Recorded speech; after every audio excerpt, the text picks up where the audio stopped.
Bismillahirrahmanirrahim.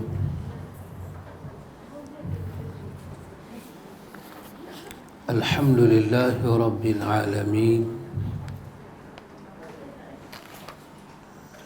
Allahumma atina anfusana taqwaha wa zakkiha anta khairu man zakkaha anta waliyuha wa maulaha. Amin, Allahumma amin, amma ba'du. Ikhwatul iman, ikhwatu fid din, a'azakumullah wa uhibbukum fillah. Alhamdulillah, alhamdulillah, summa alhamdulillah. Alhamdulillah ikhwatul iman, dengan limpah kurnia daripada Al-Latif Al-Khabir, kita sambung majlis ta'lim kita At-Tibyan. Kita masuk pada perkataan Al-Imam Nawawi rahimahullahu ta'ala. Qala musannifu rahimahullahu ta'ala wa nafa'na bi'ulumihi. Faslun fi istihbabi tahsinu sawt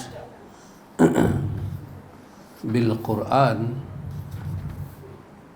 Faslun fi istihbabi talabil qira'ati at-tayyibah min husni sawti. Iaitu bab tentang adanya suatu istihbab, suatu anjuran talabul qira'ah, iaitu dianjurkan, dituntut meminta pembacaan Al-Quran daripada orang yang bersuara baik. Anjuran meminta orang yang bersuara merdu untuk membacakan Al-Quran. Sama ada orang itu guru kita ataupun orang itu sahabat kita. Kalau kita dapati suara dia baik, maka adalah suatu anjuran kepada kita.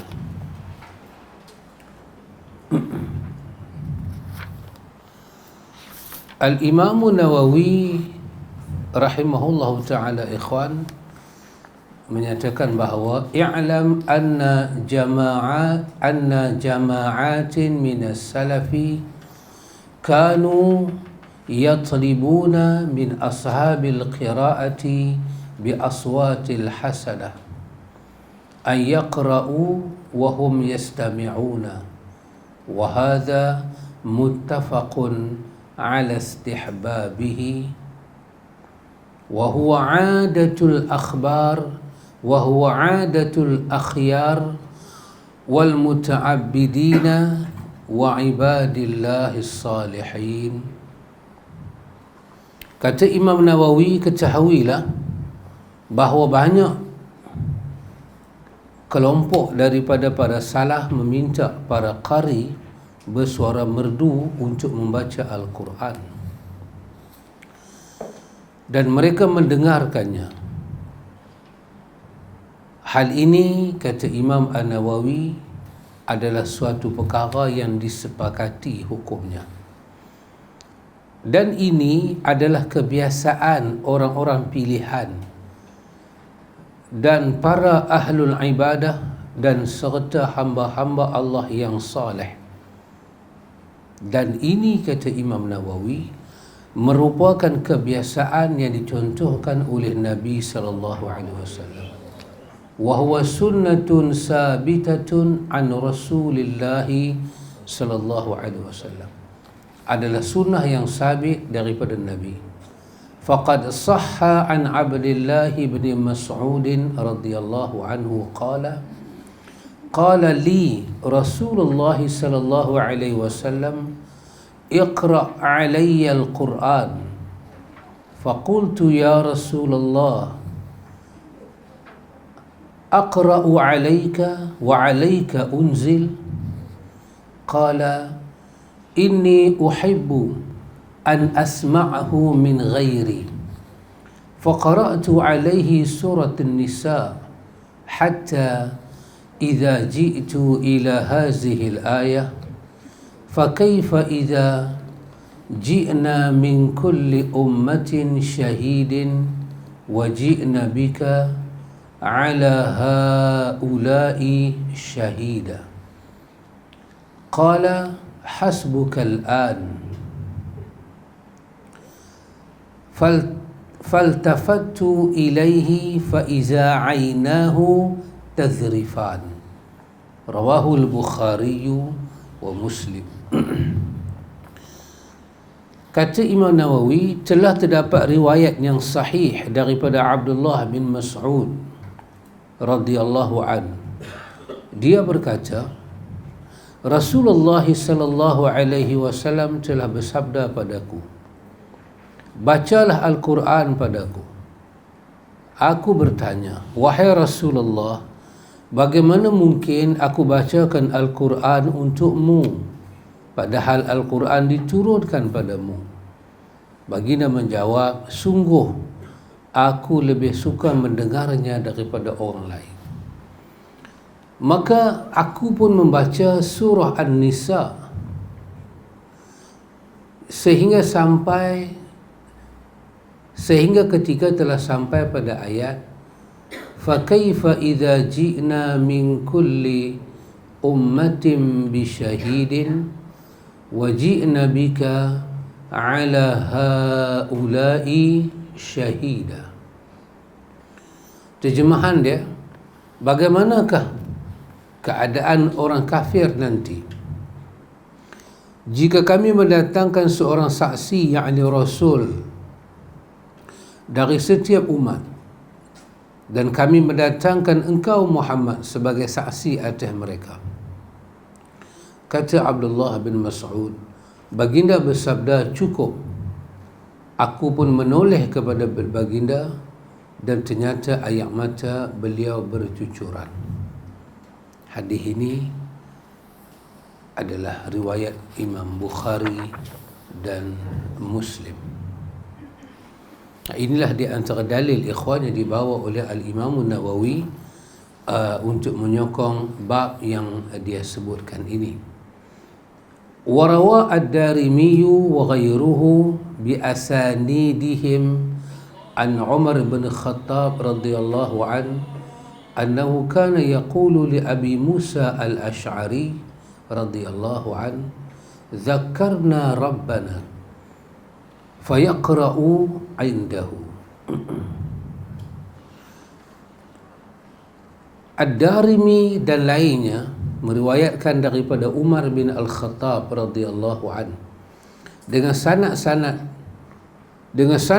mereka bahawa Umar pernah berkata kepada Abu Musa al-Ash'ari radhiyallahu an. Kata Umar kepada Abu Musa al-Ash'ari, Zakirna Rabbana, ingatkanlah kami kepada Rabb kami. Maka ia pun membaca Al-Quran di sisinya. Sayyidina Umar kata kepada Abu Musa, ingatkanlah kami kepada Tuhan. Maka Abu Musa membaca beberapa ayat Al-Quran. Kata Al-Imam Nawawi, wal atharu fi hadha kathiratun ma'rufatun. Asar mengenai hal ini begitu banyak. Wa qad mata jama'atun minas salihin bisababi qira'ati man sa'aluhu al-qira'ah Kata Imam Nawawi, sungguh banyak orang saleh yang wafat kerana bacaan Al-Quran yang diminta untuk membacanya. Kata Nawawi, wallahu a'lam. Itu ikhwan, Nawawi bentangkan kepada kita bagaimana juga menjadi adab kepada kita, bukanlah dengan satu adabnya wajib, tetapi kerana nak mendekati Al-Quran, nak berjiwa dengan Quran, kita boleh menyuruh orang-orang yang bersuara baik, bacaan baik, baca. Seperti Umar guna perkataan zakirna li rabbina, ingatkanlah kami kepada Rabb kami. Zakirna rabbana, ingatkanlah kami pada Tuhan kami. Maka bacalah Al-Quran. Kata Al-Imam Nawawi, wa qad istahabba ba'dul ulama an yustaftaha majlisu hadis Rasulullah sallallahu alaihi wasallam wa yukhtama bi qiraati qari'in hasanis saut ma tayassara min al-Quran.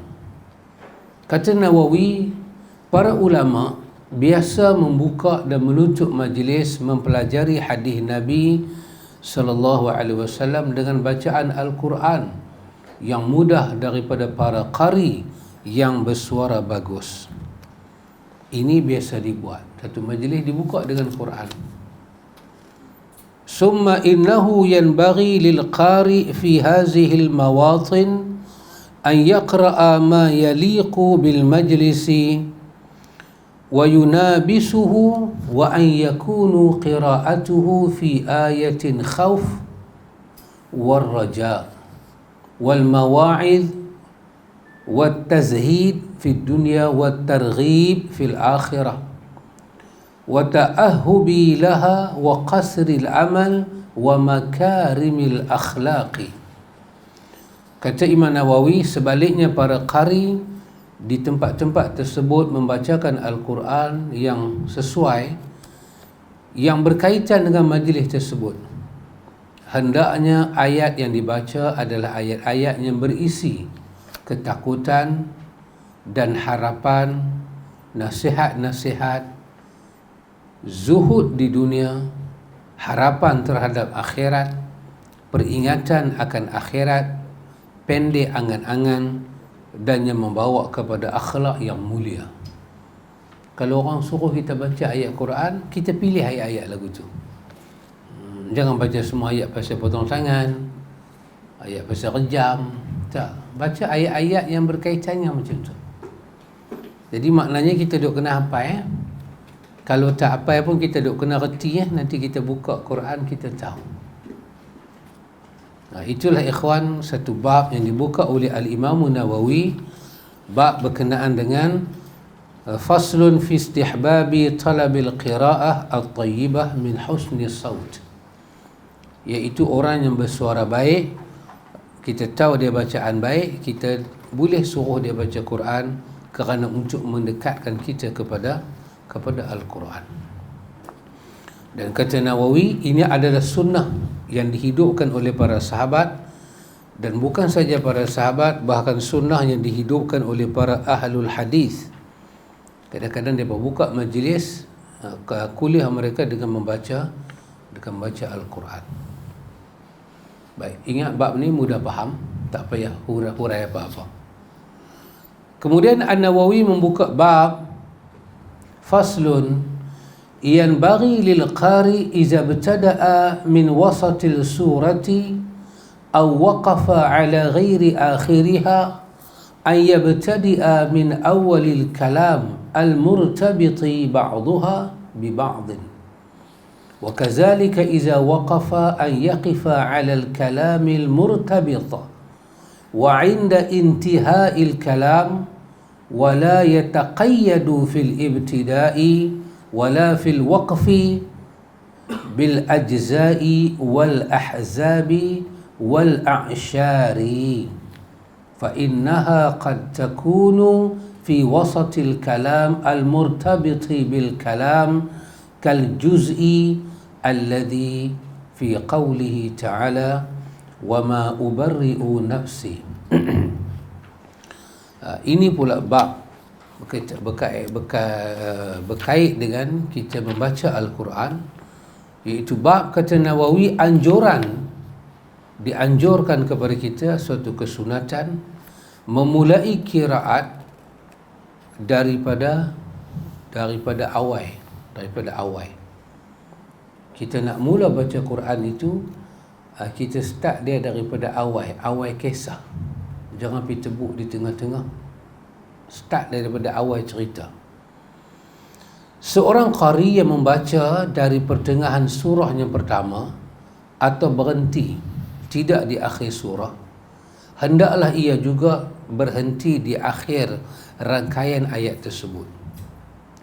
Seorang qari tidak harus terikat bergantung pada asyair ataupun ajza, kerana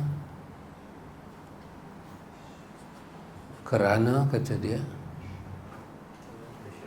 kerana asy'ari al-a'syari ataupun al-ahzabi. Terkadang di pertengahan tema, contohnya juzuk yang diawali dengan firman Allah, wal muhsanatu minan nisa'i, dan diharamkan juga kamu menikah perempuan-perempuan yang bersuami. Atau firman Allah, wa ma ubarri'u nafsi, aku tidak menyatakan diriku bebas dari kesalahan. Fama kana jawab qaumihi, jawapan kaumnya tidak lain, wa man yaqnut minkunna lillahi wa rasulihi, barang siapa di antara kamu isteri-isteri Nabi tetap taat kepada Allah dan Rasulnya. Ini contoh-contoh ayat. Nawawi kata, kalau kita tengok kepada Quran punya a'syar ataupun ahzab, hizib dia buat tanda-tanda satu satang, dua satang. Tempat-tempat kita berhenti tu, dia kata kalau kita sekadar follow tu juga, dia kata kadang-kadang kita nak kena jaga cerita tu juga. Kadang-kadang kita mungkin berhenti di situ, tapi cerita dia tak. Nanti kita nak memulakan balik, wal muhsanati minan nisa, dan wanita yang muhsanat. Kita start di situ, so kita tak ambil cerita awal. Bagi kita yang yang tak tahu bahasa Arab, mungkin tak ada apa-apa lah, kita just follow itu. Tapi bagi orang yang qari, dia tak patut buat macam tu. So katalah dia start dekat surah Yusuf tadi, wa ma ubarri'u nafsi. Nabi Yusuf kata, aku pun tidak menyatakan nafsu aku bebas dari kesalahan. Jadi apa maksud Yusuf ni? Dia Rasul. Jadi itu adalah tempat-tempat yang contoh kita dianjurkan melakukan waqaf ataupun ibtida'. Dia kata min awalil kalam, daripada awal kalam cerita. Kita berhenti tang situ. Saat ni kita nak start balik, kita start ke depan sikit. Apa cerita dia? Supaya cerita itu jelas. Kalau kita baca silap, tunggu langgang pun tidak ada apa-apa, dia tak ada kesan pun kepada wahyu ilahi. Cuma kita dianggap membaca wahyu itu tidak ada tidak beradab. Nak kata salah tak juga.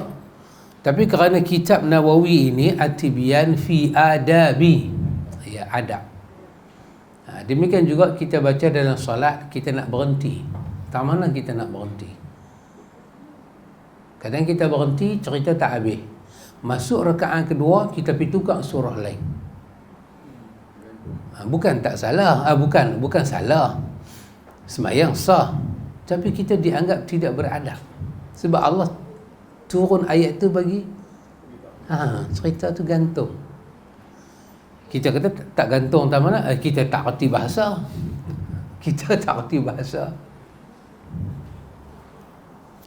Orang tak erti bahasa banyak lah ni. Jadi Imam Nawawi bagilah contoh-contoh surah-surah ayat-ayat yang ada tu. Lepas tu Al-Imam Nawawi rahimahullahu ta'ala menyatakan sepatah. Dia kata hendaknya tidak mengawali dari ayat-ayat daripada ayat-ayat a'syari ataupun ayat-ayat yang bersifat ahzabi ataupun hizib seperti itu, kerana ayat-ayat itu masih berkaitan dengan ayat sebelumnya.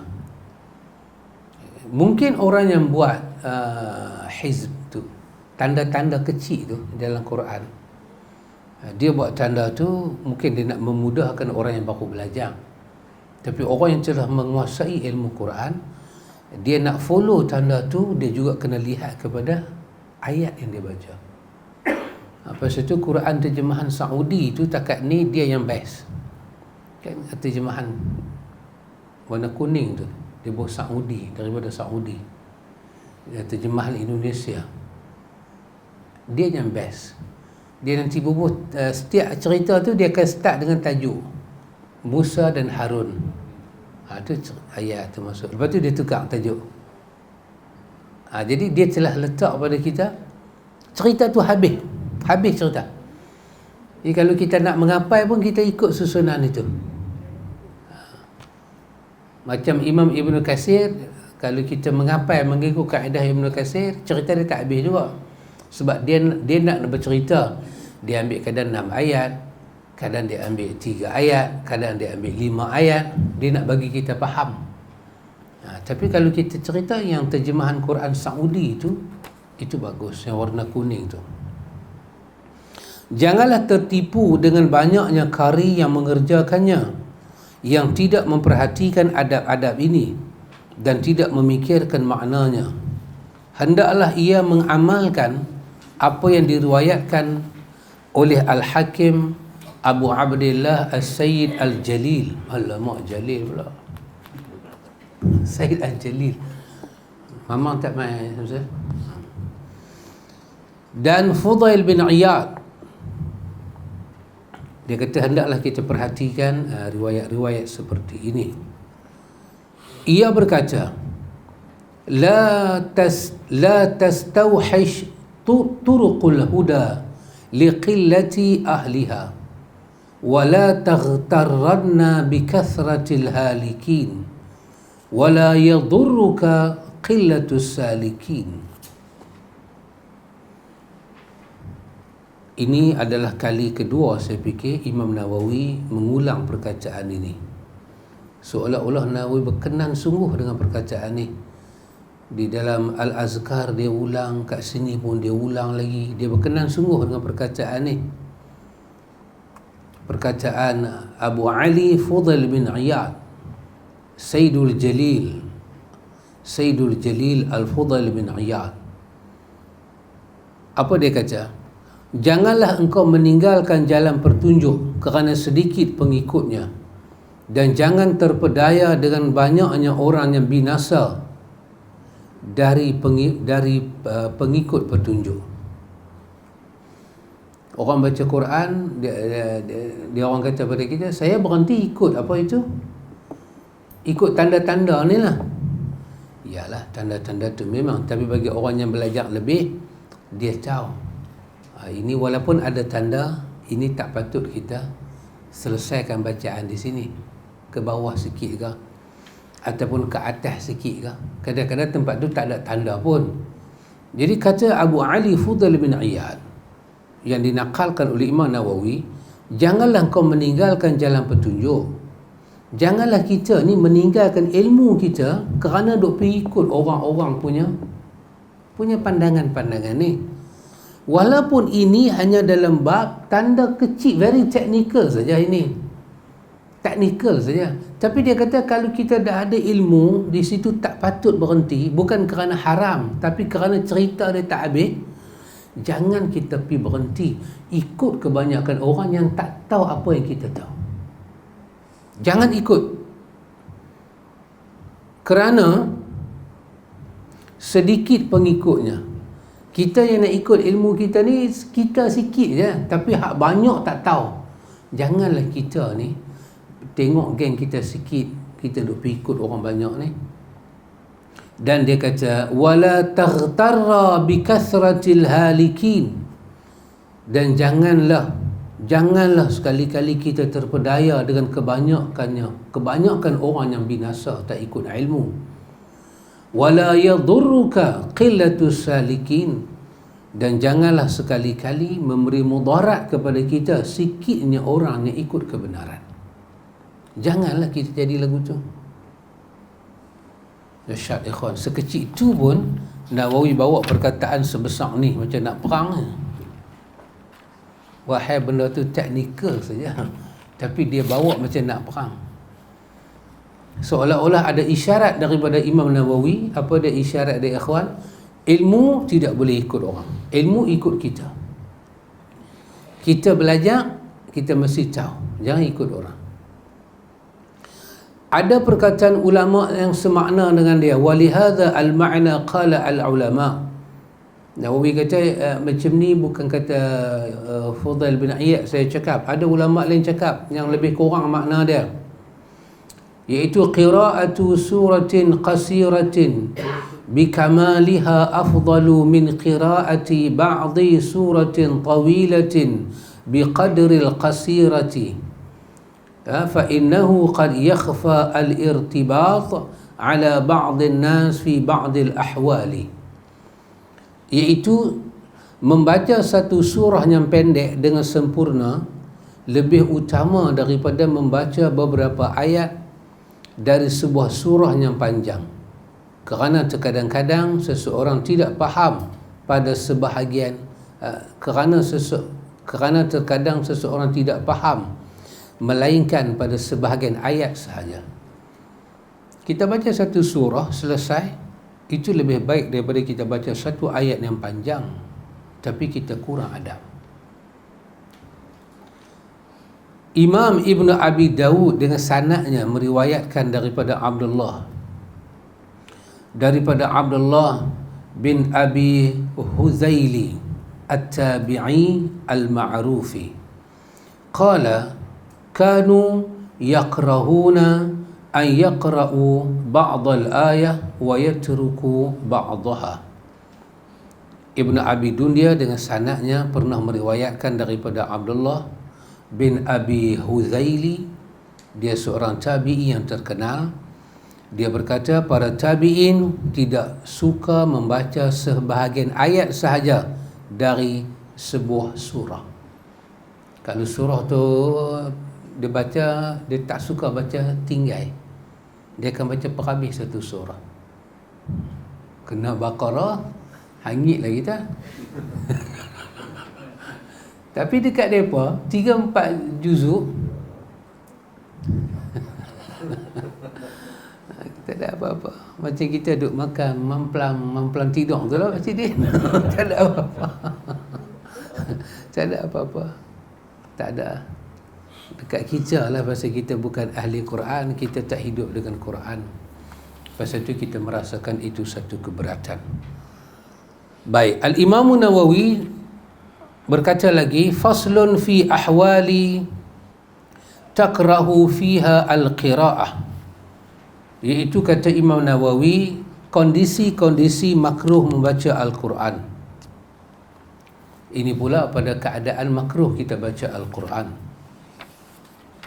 i'lam anna qira'atul Quran mahbubatun 'ala al-itlaqi illa fi ahwalin makhsusatin ja'a asy-syar'u bin nahyi 'anil qira'ati fiha wa ana adhkuru ma hadarani al-an minha mukhtasaratun bihafdhil adillah fa innaha mashhuratun fatukrahu al-qira'ah fi hali ar-ruku' was-sujud wat-tashahhud wa ghairiha min ahli as-salah siwa al-qiyam. Kata Al-Imam Nawawi, ketahuilah bahawa membaca Al-Quran merupakan amalan yang disunahkan secara mutlak kecuali di beberapa kondisi yang dilarang oleh syarak. So larangan ini datang daripada hukum syarak. Saya akan menyebutkan secara ringkas tanpa disertai dalil-dalil kerana ia sudah pun masyhur, sudah pun popular. Dia kata tak payah sebut dalil sebab dalam hal ni dalil telah jelas. Dalil itu dikatakan masyhur. Dalil itu telah pun masyhurah, telah pun terkenal.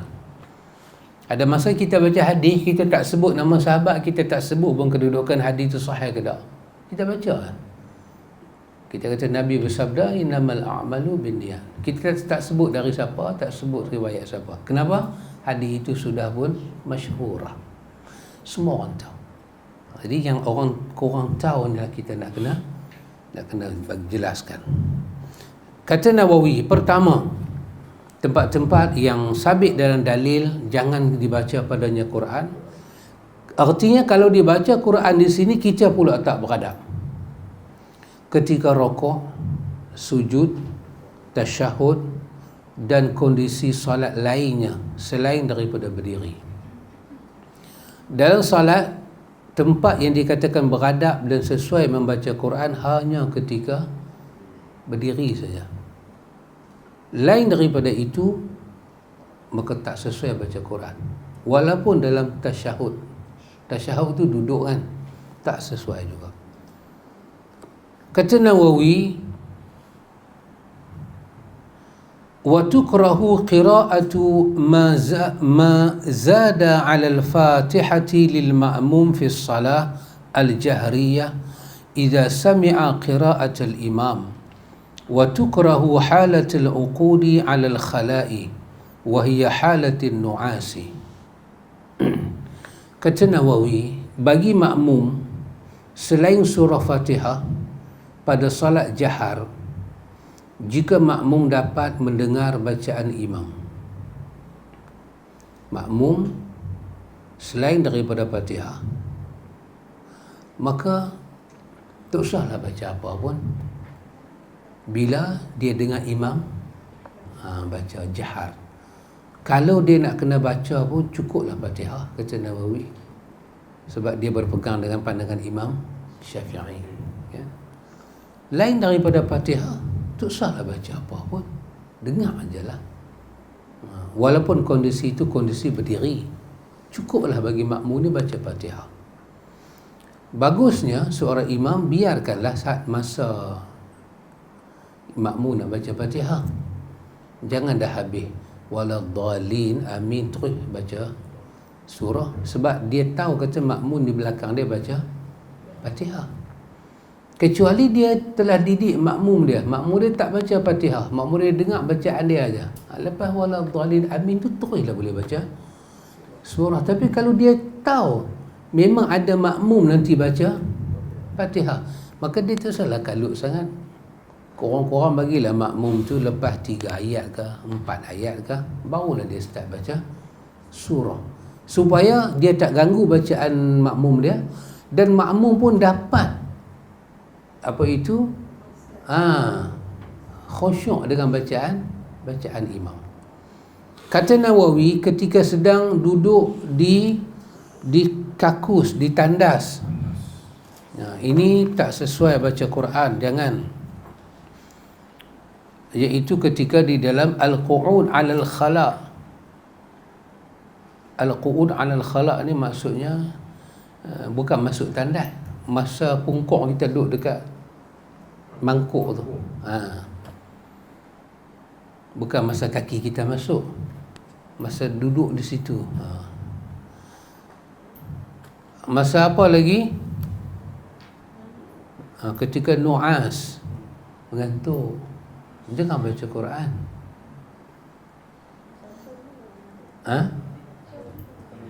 Baca dulu baru mengantuk.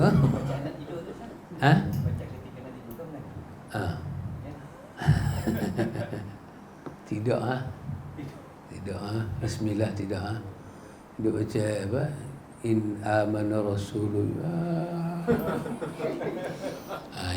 Menguap itu adalah dari syaitan. Tak boleh baca Quran dengan menguap. Jadi tahan. Bagi habis menguap, ulang balik amanah Rasul. Kalau dah panjang, ambil lah yang dekat-dekat, yang makna dia tak lari kita sebut kan. Jadi kalau kita rasa pejam mata tu lena terus, pejam lena. Bismillah, pejam lena. Tak sesuai baca Quran, takut kita pergi ke lain. Serta saat khatib sedang berkhutbah dan dia dapat dengar suara khatib, masa tu pun tak mau baca Quran. Ini untuk khutbah jemaat, bukan khutbah sunat, khutbah jemaat. Idza sta'an, ya, ketika khatib baca hal al-khutbah liman yasma'uha. Khatib duk baca khutbah dan kita dengar. Kecuali kita tak dengar, kita duduk luar pada masjid. Kita nak baca tak apalah. Pasal kita tak dengar apa. Tak dengar apa, boleh lah. Tapi kalau telinga duk dengar, walaupun khatib tu bercakap satu bahasa kita tak faham, kita pergi sembahyang masjid Keling, kena hari Tamil. Apa? Itu yellow pun tetap. Apa? Selagi kita dengar dia bercakap, kita tak boleh baca Quran. Apa pun tak boleh. Bagi yang tidak mendengar khutbah, tidaklah makruh tetapi mustahab. Bagi orang yang tidak dengar khutbah, orang yang dia bukan tak dengar khutbah, dia suara khatib tu tak main kat dia. Kalau kita sembahyang masjid besar, masjid tu terlalu besar, budak-budak pula duduk di belakang, kita akan dengar dua khutbah. Memang clear punya. Kita duduk di belakang, budak-budak bagi satu khutbah. So kita nak dengar khutbah mana? Kita nak tegur budak-budak tu pun tak boleh nak tegur. Sepak dia cengih. Tak boleh. Ikhwan, kesian nak orang Islam kita pergi semayang umur 16, 15, tak tahu adab masjid. Tak tahu adab masjid. Boleh bayang. Dia duduk dengan mak ayah dia. Mak ayah dia pula, dengan ayah dia. Sembang kawan dia. Ayah dia baca khatib dia baca khutbah. Umur 15, 16. Bagi handphone dia boleh khusus handphone tu. Adab jemaat dia tak tahu. Dan ni pula tengok khutbah, awal-awal dia nanti habang kan. Adapun adab dengar khutbah, jangan sembang, jangan main handphone, jangan tidur dengan sengaja, dia habang. Dia main handphone juga. Larang macam suruh. Kesian. Nak kata apa? Bila orang tua-tua main masjid, orang muda tak main, macam tu lah. Ataupun orang yang jaga masjid tak main masjid. Jadi Siti Salwa tunjuk ke saya, imam mana kena tangkap 10 tahun. Saudi 10 tahun. Saya tegur kan pemerintah saja Pak Cik Din kan. Okeylah, kita bukan boleh lawan pemerintah kan. Dan pemerintah boleh penjara, duduk je lah, bukan boleh lawan. Tapi isu dia apa dia? Isu dia satu imam dunia ditangkap, bola penjara. Yang rugi siapa dia? Siapa yang akan rasa rugi? Kita lah, kaum muslimin kan.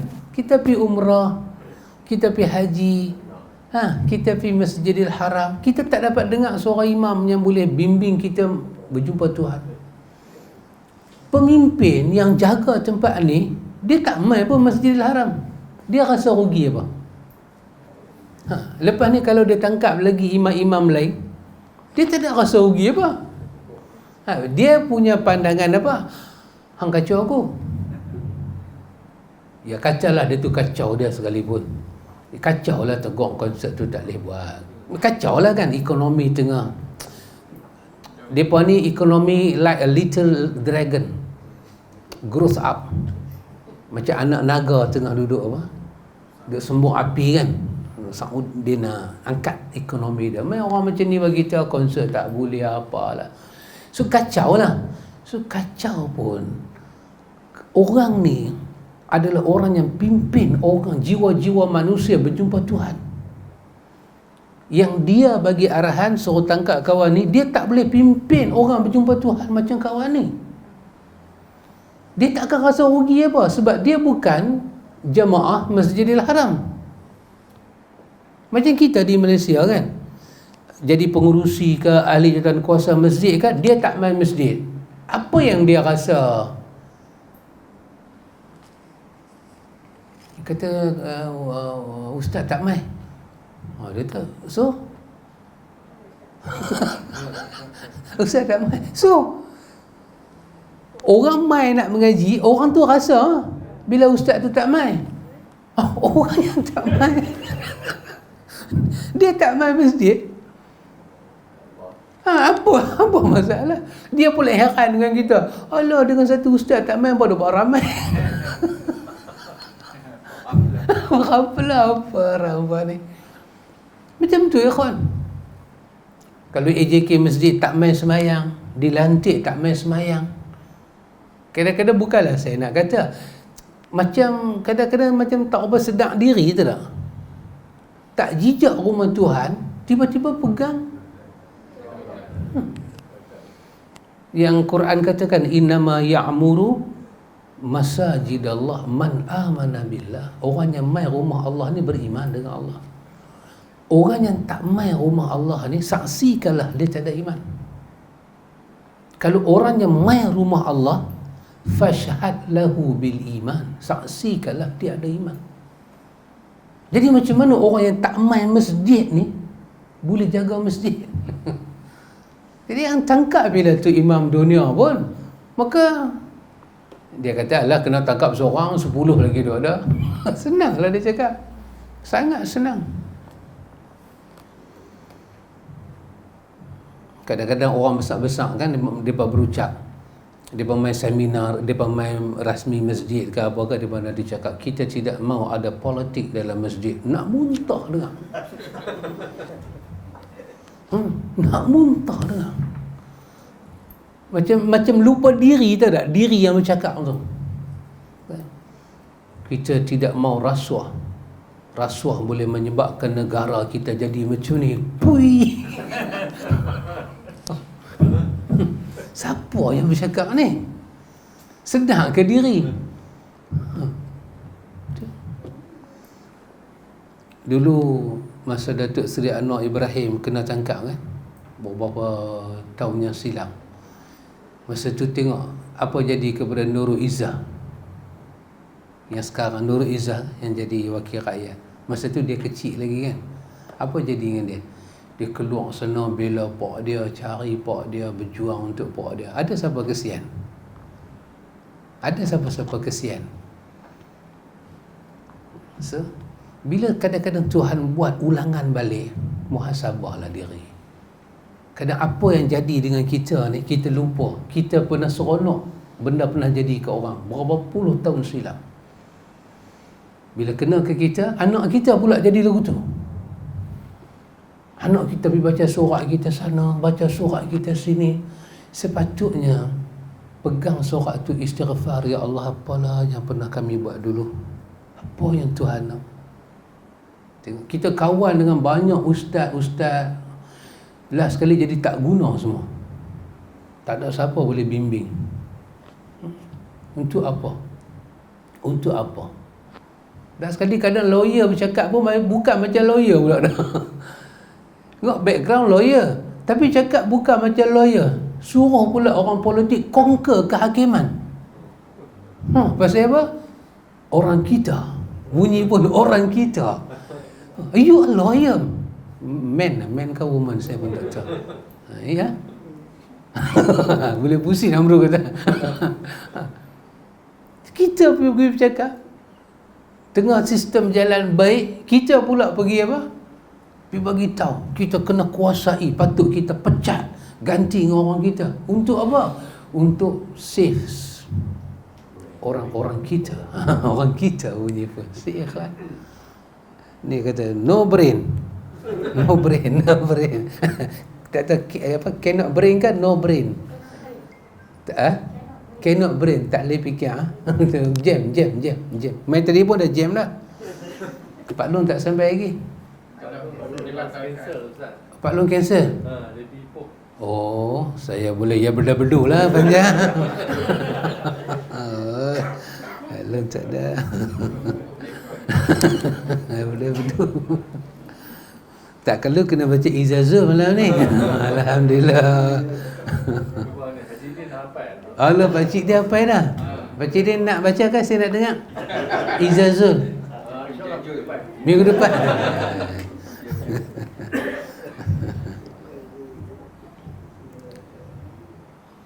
Baik, kata Al-Imam Nawawi, bagi yang tidak mendengar khutbah tidaklah makruh tetapi mustahab, walaupun dia tak dengar suara imam, kerana itu sembahyang jemaat tetap sunat juga pada dia diam. Ini adalah pendapat yang dipilih dan pendapat ini benar. Diriwayatkan daripada Imam Tawus, Imam Tawus memakruhkannya, sedangkan Ibrahim An-Nakhai tidak. Pendapat kedua ulama bisa dipadukan sebagaimana pendapat ulama mazhab kami. Tidak dimakruhkan qiraat pada saat tawaf. Ini pendapat kami mazhab Asy-Syafi'i dan pendapat kebanyakan ulama, juga Atha, Imam Mujahid, Imam Abdullah bin Mubarak, Abu Thawri, juga daripada Imam, cuma nak sebut nama dia, Syaburai ni,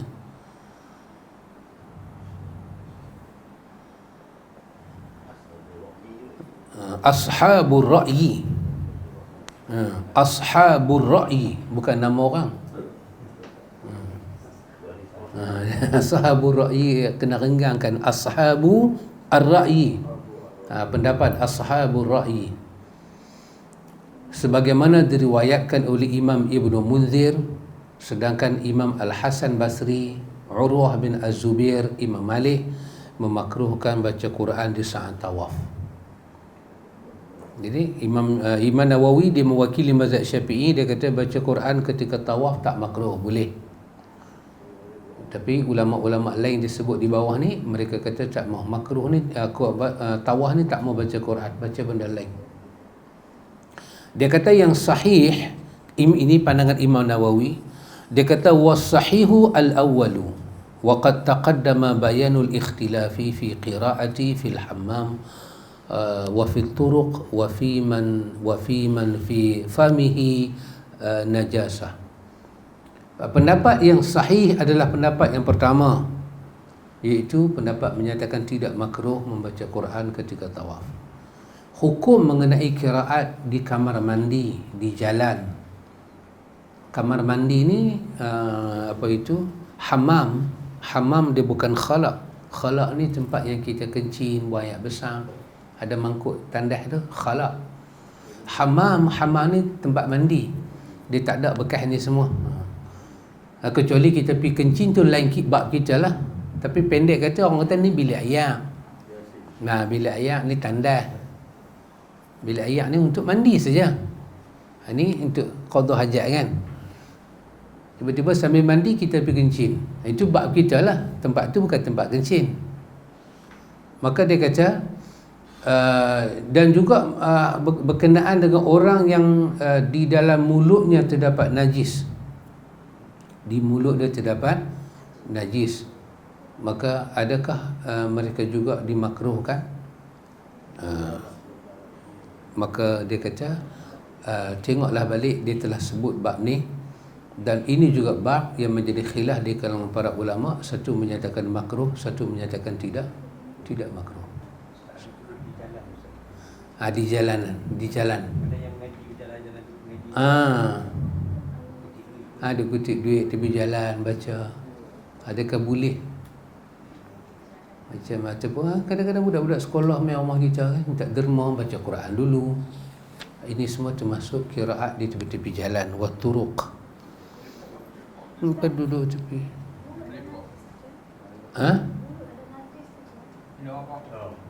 Tak tahu, mungkin terkena najis apa ke. Dia makan benda najis, darah. Mulut dia berdarah.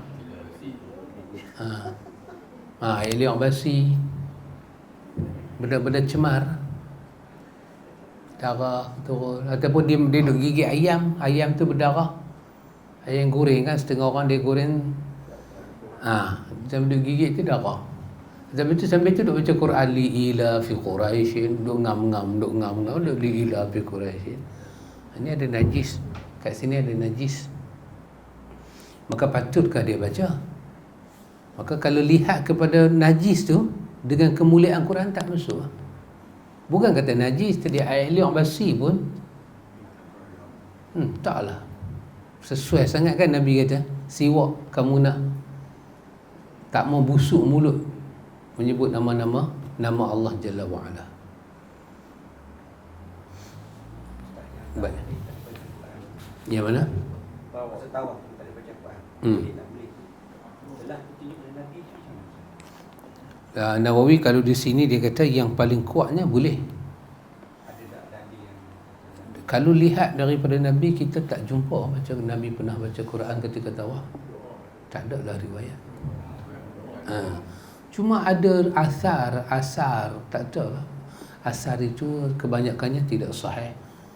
Katanya satu masa Sayyidina Umar Al-Khattab tawaf, dia dengar satu orang baca ayat Quran, wa qalilum min ibadiyasy syakur.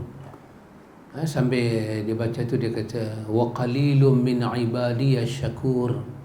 Sikit daripada hamba Allah yang bersyukur, jadikanlah aku daripada orang yang sikit ya Allah. Umar tanya kat dia, pasal apa hang baca ayat ni? Pasal apa hang doa lagu ni? Dia kata kerana ramai orang dapat nikmat Tuhan, dia pun tak termasuk dalam kategori orang yang bersyukur. Jadi aku minta aku jadi orang yang bersyukur. Sayyidina Umar tak kata apa. Tapi asar itu tidaklah kuat. Tapi daripada Nabi kita tidak jumpa riwayat sepanjang Nabi tawaf Nabi baca Quran, tidak ada. Doa pun doa itulah rukun Yamani dengan Hajar Aswad. Itu saja kalau nak kata ayat Quran lah. Tapi dia main dalam bentuk doa. Dia main terus tentang Rabbana. Dia tak main daripada pakai ayat awal. Tidak. Dia tentang doa saja. Ya. Jadi mungkin daripada situ mazhab Syafi'i diambil kerana Rabbana atina fid dunya hasanah wa fil akhirati hasanah wa qina azabannar. Itu daripada Quran. Masalah dia doa ke dia tak doa tu bab kedua. Soalnya dia dari Quran. Kalau tak boleh, apa doa daripada Quran Nabi tak akan benarkan. Maka Nabi bagi antara rukun Yamani dengan Hajar Aswad, suruh baca doa dari Quran. Kenapa Nabi tak sebut berdoalah dengan apa-apa doa kamu nak, tapi Nabi kata baca doa ni. Maka itu menjadi isyarat tidak dilarang membaca Quran ketika tawaf. Itu pandangan mazhab Syafi'i. Imam Malik pula dia punya pendekatan tidak. Ini masalah dia masalah yang taufiqiyah. Bila Nabi sebut lagu tu, yang boleh tang itu aja, lain tidak boleh. Maka dan itu semua orang tahu, sirah ada sirah doa. Maka tidaklah daripada awal Nabi start dengan ayat Quran ke, surah Ar-Rahman ke, Baqarah ke, tidak. Jadi itu saja area yang dibolehkan. Maka kerana itu kita kata kerana syarak benarkan di situ saja, bukan sepanjang-panjang. Tu saja dia punya angle. Maka situ sajalah. Lain tak usah baca apa pun. Khusyuk saja kita tawaf. Hati kita khusyuk pada Allah. Itu saja. Tak ada bacaan yang dituntut. Kenapa kita nak takalluf, bebankan diri kita dengan satu-satu bacaan? Boleh lah. So nampaknya macam Imam Malik cakap tu pun kuat juga.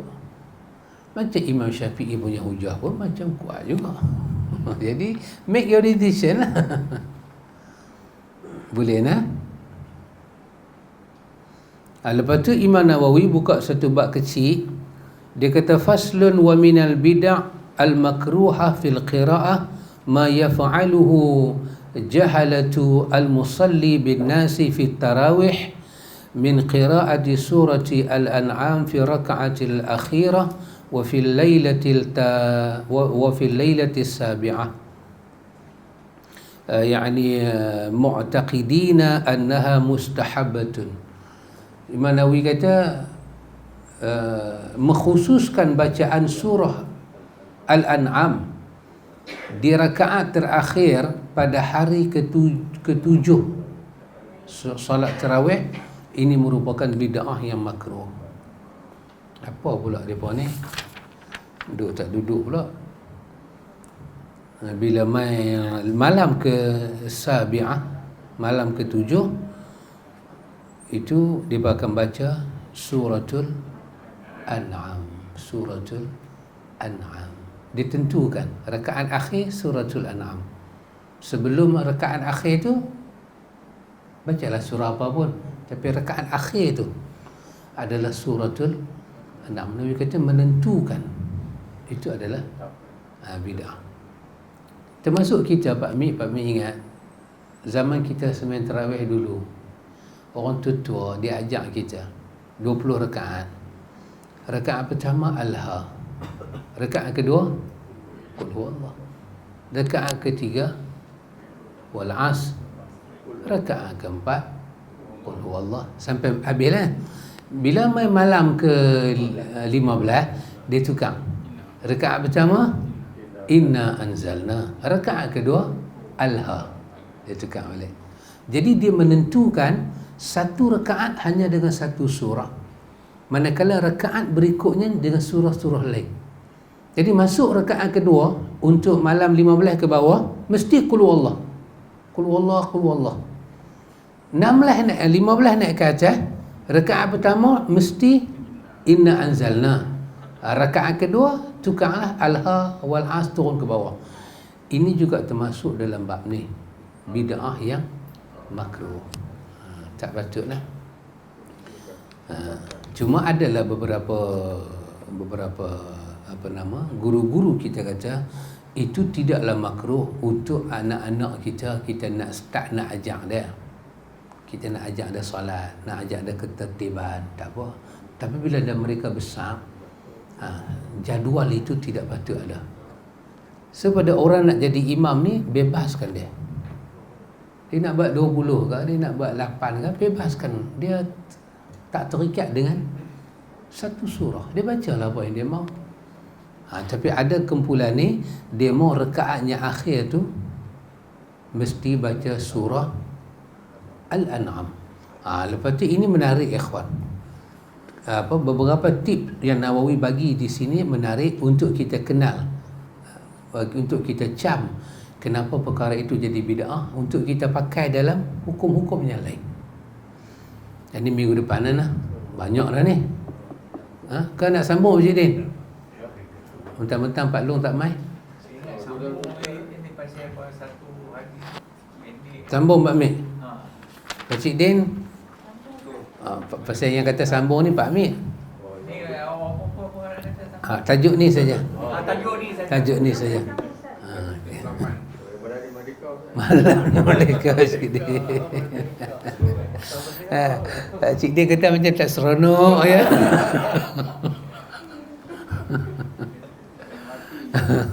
Kata Al-Imam Nawawi, termasuk bid'ah makruhah, bid'ah yang dibenci dalam bacaan adalah apa yang dilakukan oleh kaum muslimin pada saat salat tarawih dengan membaca surah Al-An'am pada rakaat terakhir hari ke-7. Dia ambil hari ke-7 ya. Mereka berkeyakinan hal itu sunnah, maka mereka pun menghimpunkan amalan-amalan yang mungkar. Tengok kataan dia, mungkar. Di antaranya, kenapa dia jadi mungkar? Satu, meyakini hal tersebut sunnah. Dia bagi yakin, iaitu mereka ini mu'taqidina annaha mustahabbatun. Mereka telah i'tiqad dia sunnah. Sedangkan sesuatu benda nak di'tiqad sunnah mesti ada dalil. Dan dalil tu pula kena sahih. Dalil-dalil yang dhaif, walaupun dia masuk bab fadilat, dia ada syarat yang banyak. Salah satunya ialah Nawawi sebut dalam Muqaddimah Majmu' bahawa tidak boleh diyakini dia dari Nabi. Hanya diguna perkataan dikatakan dari Nabi. Dia punya sebutan tu kena tamrid, longgar. Dan kita tak boleh nak bagi tahu pada orang kata kita berpegang dengan riwayat ini. Tak boleh bagi tahu ke orang sebab dia tamrid, dia tak jelas dari Nabi.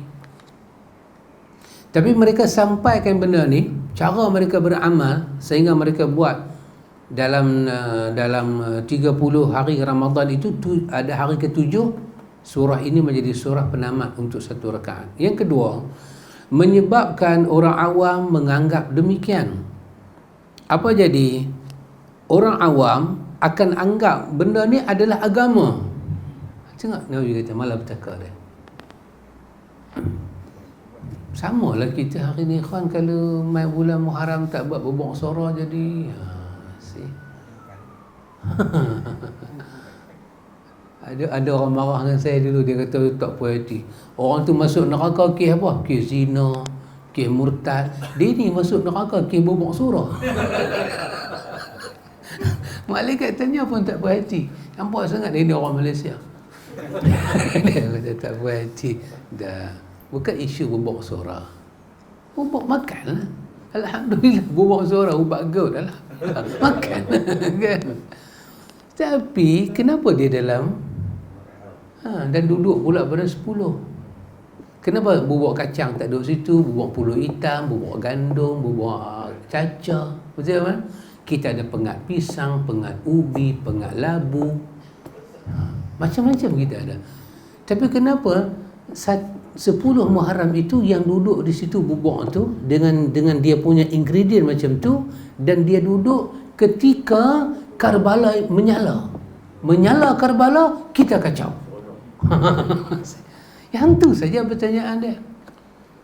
Dan kenapa dia dikait dengan cerita sejak zaman Nabi Nuh lah, turun-temurun. Kalau based on bubuk saja, bismillah makan lah. Takkanlah agama ni main nak berperang dengan bubuk. Agama berperang dengan i'tiqad yang salah. Tengok. Yang ketiga, memanjangkan rakaat kedua melebihi rakaat pertama. Padahal sunnahnya rakaat pertama lebih panjang dari rakaat kedua. Tengok, dia akan khilaf dengan sunnah. Dia daripada rakaat 1, rakaat 2, rakaat ketiga, katalah dia buat 8 rakaat kah? Ataupun dia buat 20. Rakaat yang ke-7 last sekali akan jadi panjang. Dia nak berhabis Al-An'am. Dia kata kaedah semain lagu ni main ke mana? Telah sendiri bikin. Sallu kama ra'aitumuni usalli, dah tak ada. Yang keempat, dia akan menjadi memberatkan makmum. Tengok ikhwan, kita ambil nombor 1. Meyakini hal itu adalah sunnah sedangkan tak ada dalil. 1. 2, menyebabkan orang semua menganggap benda tak ada dalil itu agama. Ketiga, dia akan tukar sifat ibadat tu. Patut rakaat pertama panjang, rakaat kedua pendek, dia akan tukar. Jadi bid'ah ni dia akan tukar. Dan yang keempat, dia akan menjadi satu benda takalluf. Benda ni akan jadi takalluf. Apa dia ikhwan? Benda ni akan memberatkan orang. Dia akan jadi satu benda yang cukup berat. Dan akhirnya ikhwan, dia akan jadi malah bercakap apa? Kalau tak berat, kalau tak susah, orang nanti kata tu bukan agama. Contoh macam pidyah semayang. Betul? Pidyah puasa sabit daripada nas Quran, pidyah semayang tak ada. Dia kata kita kias. Kias lagu mana? Rukun semayang pertama, rukun Islam pertama mengucap 2 kalimah syahadah. Kedua, semayang. Ketiga baru jatuh puasa. Kalau rukun ketiga puasa kena pidyah, takkan rukun kedua tak kena? Kias. Kias. Lepas tu untuk menguatkan kias itu dibawa dalil-dalil yang tidak jelas. Maka orang yang mati itu dipidyahkan semayang dan puasa.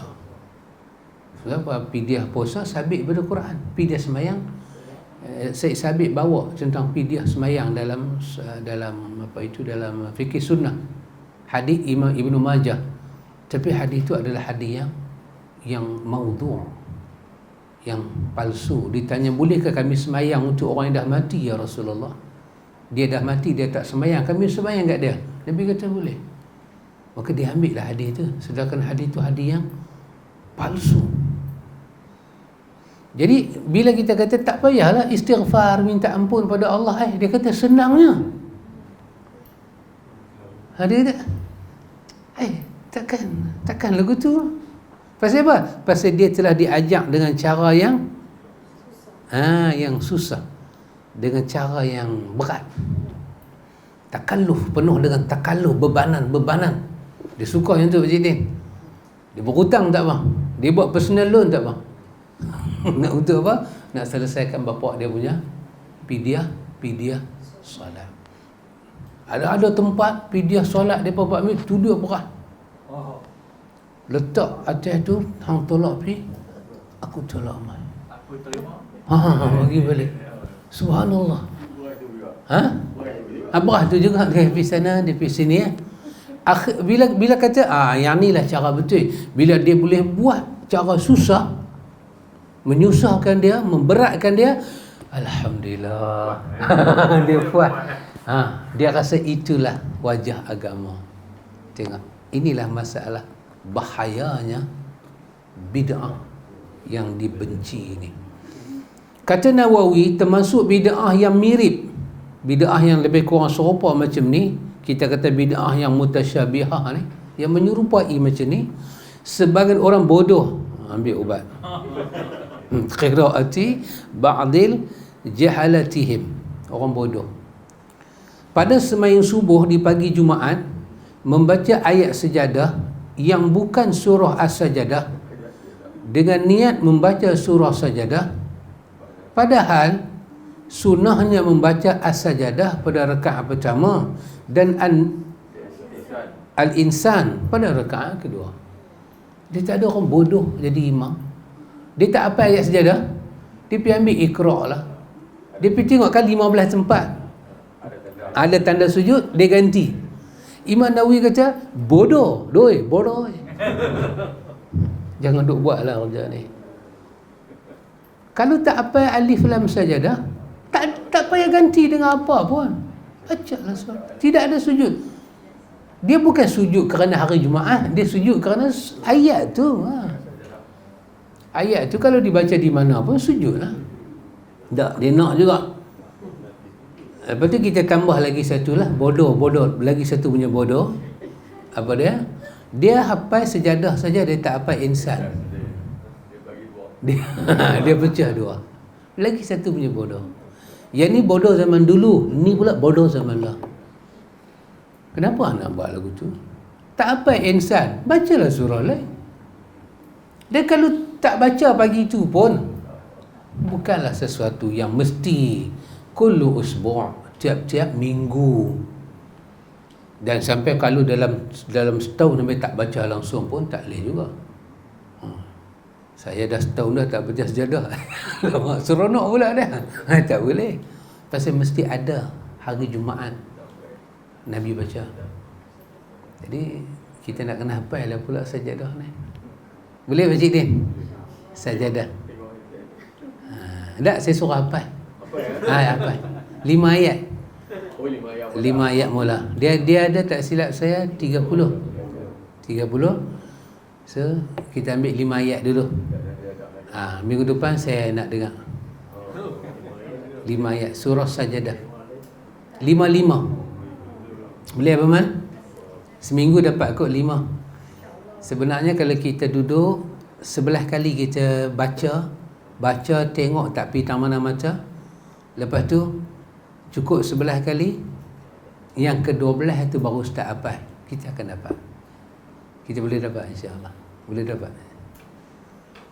Jadi kita tak mau jadi bodoh tu. Kita nak kena hafal. Kita target 2 surah Sajadah dengan Al-Insan. Nak kena hafal dua-dua. Pak Cik dia buat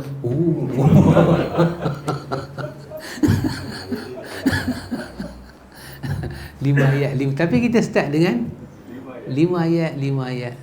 Sehari 5 ayat. Sehari 5 ayat. Tak istiqamah. Lepas tu Nawawi kata, Nawawi, faslun fi masail gharibah tad'u al-hajah ilaiha. Dia kata di sini ada satu masalah yang dia rasa dia nak berkongsi. Ya, masalahnya agak gharib, tapi dia nak kongsi. Tengok apa dia nak kongsi, ikhwan. Masa kita baca Quran, kita terkentut. Macam mana nak buat? Masa kita baca Quran, kita menguap. Macam mana kita nak buat? Ini masalah-masalah yang dia rasa nak kena kongsi. Kecil aja. Tapi kadang-kadang kesalahan itu jadi secara macam fatal pula. Wallahu ta'ala a'lam.